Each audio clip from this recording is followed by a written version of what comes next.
The Syrian war has left thousands dead and large swathes of the country in the hands of militias as well as terror groups. Millions of Syrians have left their homes. Turkey is home to nearly 4 million Syrian refugees.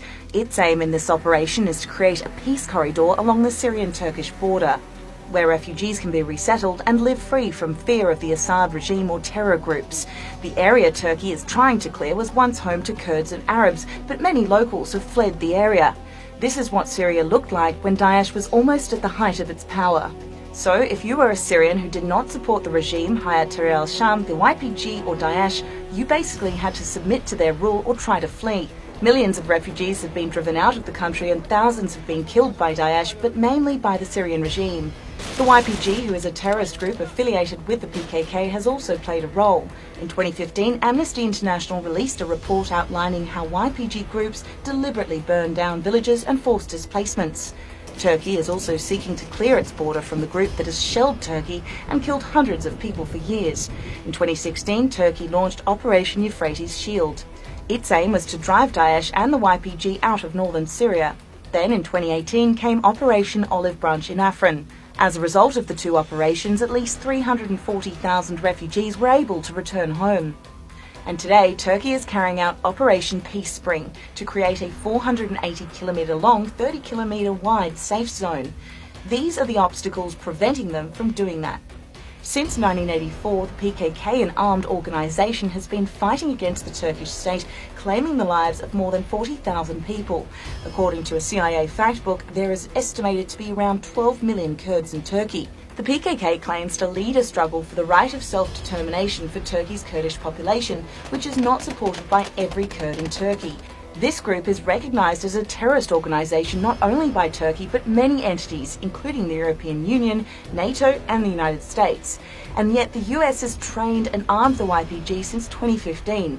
Why? Despite knowing that it's affiliated to the PKK, the US has seen the YPG as a key ally in its fight against Daesh in Syria, a strategy that has made Ankara unhappy. May I just say one thing? The YPG, that militia that the United States has been supporting, is absolutely affiliated with the PKK. Is the PKK a terrorist organization in the eyes of the Turkish government? The PKK is a terrorist organization not only in the eyes of the Turkish government, but in the eyes of the U.S. government as well. As of now, more than 300 civilians in Turkey have been killed by Daesh, and Turkey alone has arrested over 5,000 Daesh terrorists and neutralised 3,500. So why hasn't the US looked to Turkey to be its key partner in the fight against Daesh? We are witnessing a terrorist organization trying to legitimize a terrorist organization at the expense of destroying it with another terrorist organization. You can never defeat a terrorist organization with another terrorist organization.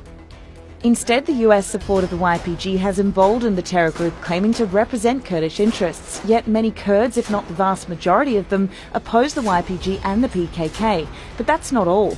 The US intentionally attempted to hoodwink the international community by asking the YPG to masquerade as a peace-loving democratic entity.